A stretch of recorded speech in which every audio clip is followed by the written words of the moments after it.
Celebrate our MSMEs today, we must confront a painful reality. And I want to express my deepest regret for the loss of lives, looting and wanton destruction and loss of valuable property belonging to our traders who were deliberately targeted by criminal elements during the protests this week. Besides the regrettable loss of lives, the biggest victims of this chaos were our hard-working traders and entrepreneurs who wake up early every day to find some of their businesses and hustles reduced to ashes, and others with broken doors and empty walls or empty stalls. Let me say this. The right to peaceful protest is protected by our Constitution. We respect and uphold that right. But what we witnessed was not peaceful protest. It was calculated chaos. It was violence. It was destruction. And it was economic sabotage. Let's call it what it is. That is what it was. Shops were looted. Businesses, some built over decades, were burnt to the ground, market stalls destroyed, warehouses ransacked, investments worth billions of shillings wiped out in hours. The livelihoods of hard-working Kenyans have been shattered by deliberate acts of lawlessness. It is anarchy dressed in freedom colors. This is disorder disguised as democracy. Is this the Kenya we really want? I dare ask. Do we want to build or do we want to destroy? Do we uphold the law only to exploit its protection, to sow chaos and cripple our economy? Is this what freedom really means? Is it freedom to ban what others have built? Those elements doing this are not fighting for freedom. They are attacking freedom.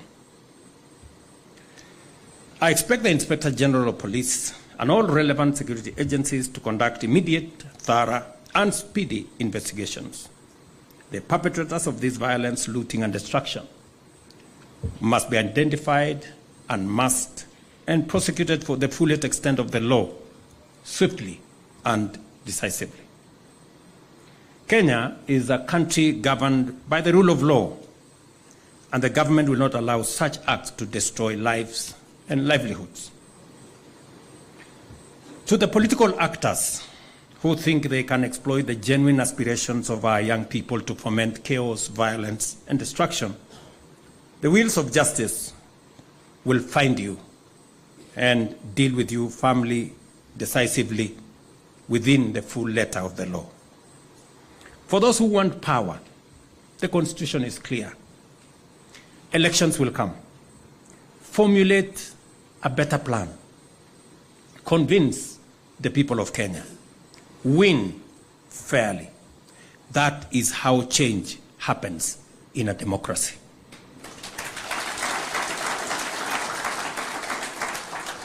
Replacing a working plan that you may not like with no plan or with hate and violence will only make things worse, not better. And let me say this for the avoidance of any doubt. I know many families are hurting because they have lost loved ones. I know many families are hurting because they have lost life savings and done so without reason.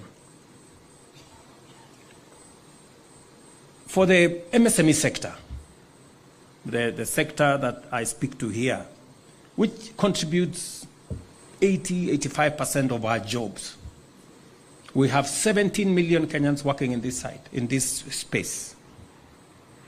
We have done what we think is a plan that helps move our country to the next level. I deliberately set up the State Department for MSME. It wasn't there. And I deliberately set it up because I believe this sector holds a big potential for our country.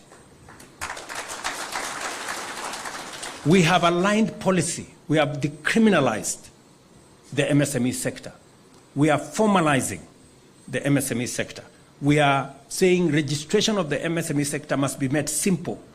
It must be easy for somebody to register their business. We are working with the counties, as I said, to make it easier to have a single permit so that MSMEs can make it easier for them to be able to do business formally recognized. I have said we went out of our way to get many people who were condemned in the CRBs to exit them with a hustler fund, and we're giving them credit at 8%. They were paying 300% per year. We brought it down from 300% per year to 8% per year. We have 26 million Kenyans in that space today, enjoying credit history, enjoying credit, and transitioning them further. In fact, we are now working with the World Bank and other partners to see how in that hustler fund ecosystem, we are working on identifying at least 100,000 micro enterprises so that we can give each and every one of those 100,000 micro enterprises 50,000 grant to be able to scale up their businesses. That good man there is working on it. Okay? As part of graduating businesses from a smaller threshold to the next threshold. As I have said, we are building 400 markets nationally. Again, to provide opportunities for micro enterprises, small enterprises who do business in our markets to operate in a decent place with proper trading flows, with access to hygienic facilities, making sure that we have cold rooms, making sure that we have ICT hubs, making sure that even women who have young mothers can have a place to go and attend to their children in the market space.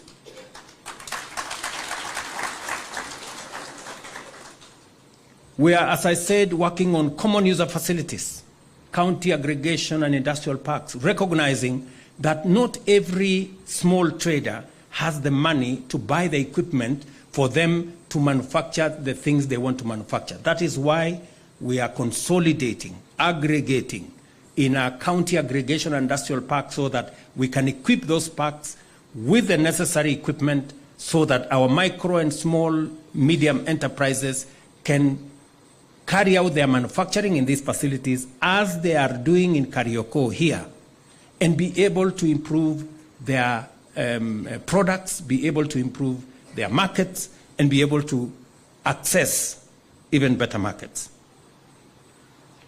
We are working on how to create bigger markets, access to markets. You saw the PS here for trade has said the East African Community Market, the Africa Continental Free Trade Area Market. We just concluded the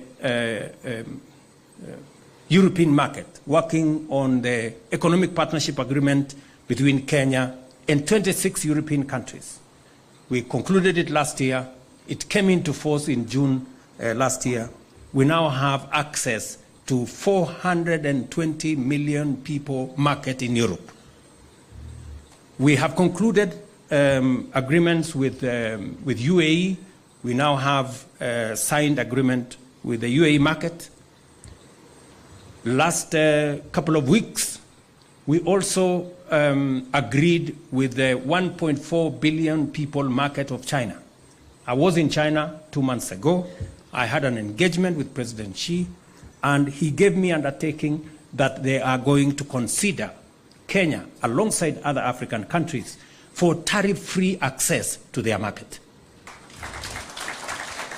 Now, a few weeks ago, that was finally concluded at the FOCAC meeting, where I had sent Minister Musalia Mudavadi, and now Africa is preparing itself, and Kenya is at the front on how we are going to access that market with our products, with our tea, with our coffee, with our macadamia, with our avocados, and all the other things that we are producing here. And we do not want to send our tea or coffee to China in sacks. We want to send it in packets where we are making sure that we have added value, we have processed, and we are getting more value.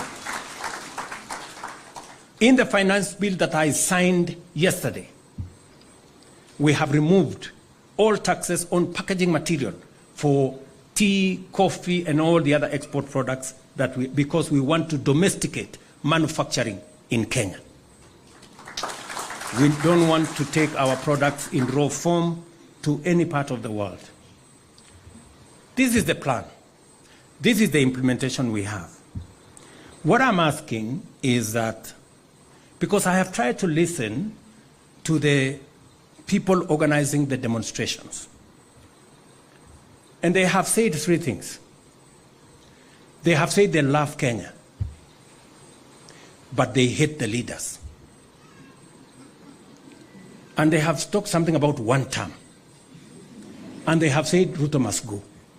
Those are the things I have listened to, you know? And therefore, I want to ask them this, because if you truly love Kenya, as you say, don't ban your country.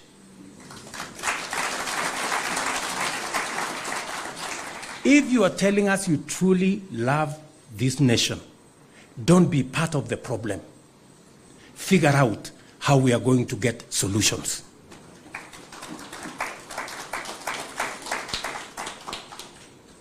If you hate the leaders, I want to tell you, hate brings conflict. Conflict brings violence. Violence is not a solution to unemployment, is not a solution to any of the challenges that Kenya is facing. So, if your strategy is anchored on hate for other people, for leaders, how are you going to provide a solution for our nation? If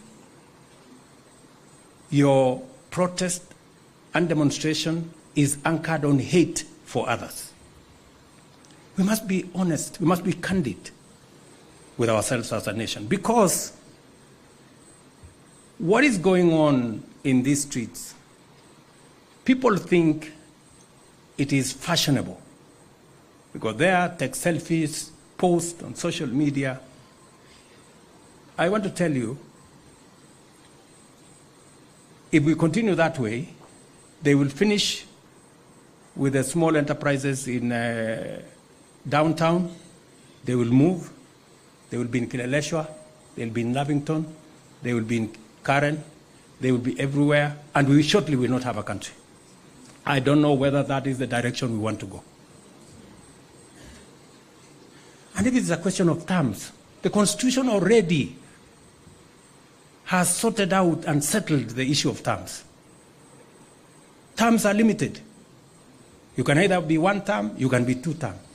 Maximum. You cannot have more than that.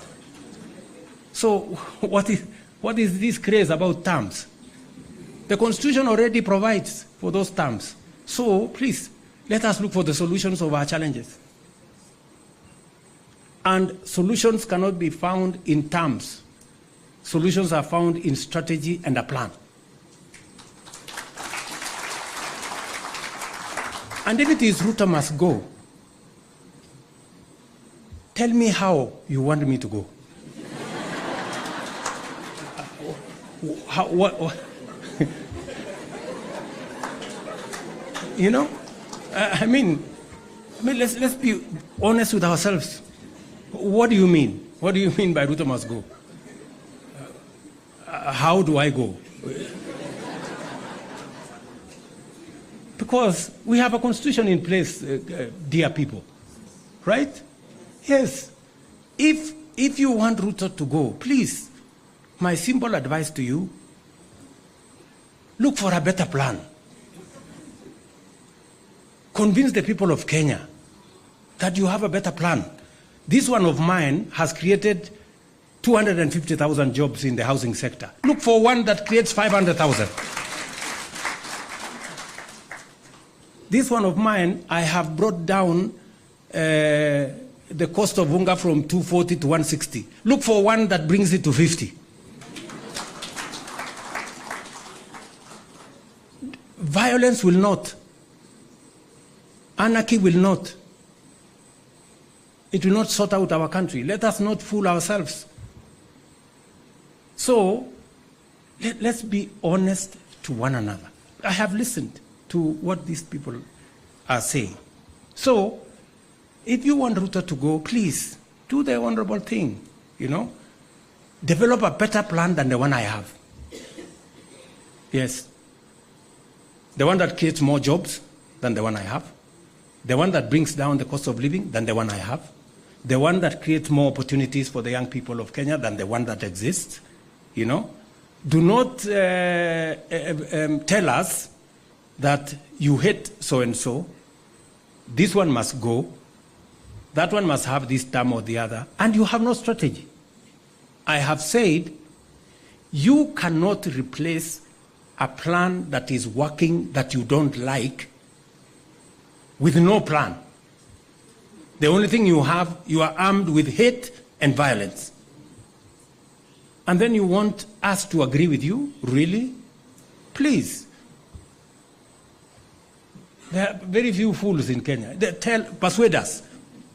If you persuade us, I can also go and concentrate on farming and help in food security. If you have a better plan, but don't burn the country for heaven's sake.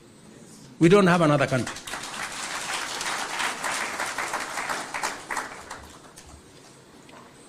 And I want to ask the leaders, religious leaders, political leaders, who are encouraging this movement towards violence and chaos and anarchy. What is your plan?